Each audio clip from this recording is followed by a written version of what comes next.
Good afternoon, dear judges and fellow students. I'm number 1. Today, my topic is Look Back in the Mirror with Eyes Forward. Evita Perón, First Lady of Argentina from 1946 until her death in 1952, and an international culture icon, once said, shadows cannot see themselves in the mirror of the sun. So, seeing the man in the mirror, or as we normally put it, self-reflection is sometimes not so easy, especially when you see it in the shadows. That is, the mistakes you've made in the past or failure you become in the future. So, why is it so hard for us to reflect on ourselves? Don't we want to know why we make mistakes to avoid becoming a failure? I think we all do, but facing things we've done wrong can be very embarrassing, depressing, or even painful. And most importantly, facing them doesn't mean solving them.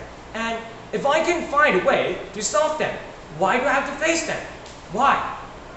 Yes, the key to the problem is exactly the word why.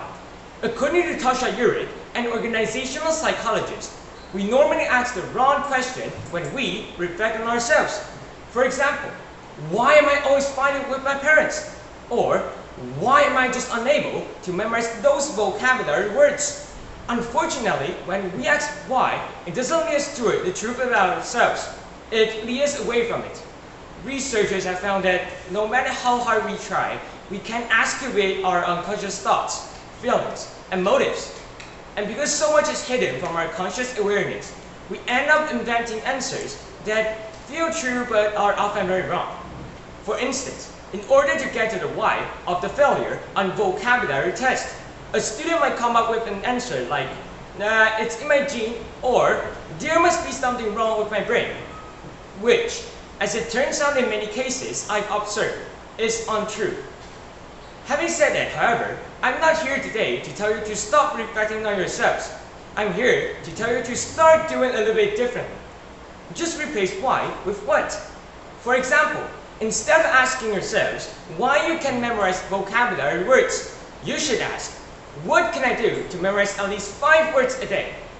That is to say, we may not find a definite answer to why we've done wrong, but we can definitely find a way to do it right, if only we want to. Therefore, let me conclude my speech with a simple metaphor. We are all driving on the road of life, and we of course need to pay attention on what is reflected on the rear view mirror. But we must keep our eyes on where we are heading to. Thank you.